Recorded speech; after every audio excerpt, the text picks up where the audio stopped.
ஒரு அமைதியான நகரத்தில் சுரேஷ் என்ற 10 வயதுடைய சிறுவன் வாழ்ந்தான். அவன் புத்திசாலியாகவும் ஆர்வமுள்ளவனாகவும் இருந்தாலும் அவனுக்கு சில சோம்பேறித்தனமான பழக்கங்கள் இருந்தன. அவன் ஒவ்வொரு காலைவும் தாமதமாக எழுந்து விடுவான். பல் தேய்க்க மடுப்பானவன். புத்தகப்பையை வீட்டில் எங்கும் போட்டு விடுவான். உடைகளையும் சீராக வைத்திருக்க மாட்டான். அவன் அம்மா அடிக்கடி கூறுவாள், சுரேஷ், இப்பவே பழக்கங்களை சரி செய்யலைனா இது வாழ்க்கையே அதைப் போலவே ஆகும். ஆனால் சுரேஷ் சிரித்துக்கொண்டு சொல்வான், நாளைக்கு நிச்சயமாக சரி செய்வேன். ஒரு நாள் சுரேஷின் தாத்தா, ஓய்வு பெற்ற பள்ளி ஆசிரியர், அவர்கள் வீட்டுக்கு வந்தார். தாத்தா மிகவும் ஒழுங்கானவர்.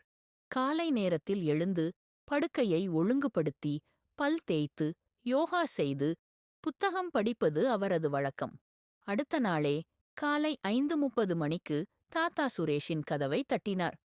சுரேஷ், எழுந்துடா. தாத்தா, இன்னும் இருட்டாயிருக்கு என்று சுரேஷ் கோபமாக சொன்னான். தாத்தா சிரித்துக்கொண்டே, வா, ஒரு மாயாஜாலத்தை உனக்கு காண்பிக்கிறேன் என்றார்.